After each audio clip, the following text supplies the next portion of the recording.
ఓం వెంకటాద్రి సమం స్థానం బ్రహ్మాండే నాస్తి కించన వెంకటేశ సమో దేవో నభూతో నభవిష్యతి.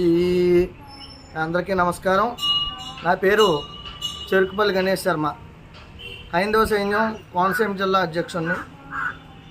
మనం గత 4 రోజుల నుంచి చూస్తూ ఉన్నాం, కలియుగ ప్రత్యక్ష దైవమైనటువంటి శ్రీ వెంకటేశ్వర స్వామి మీద, సుప్రభాతం మీద అనుచిత వ్యాఖ్యలు, ఒక హేతువాది అని చెప్పుకుంటూ, అలాగే హిందుత్వం మీద శత్రుత్వాన్ని నూరిపోస్తున్నటువంటి కదిరే కృష్ణ అనేటువంటి వ్యక్తి మన దేవతల గురించి, మన హిందూ ధర్మం గురించి మాట్లాడుతున్నాడు.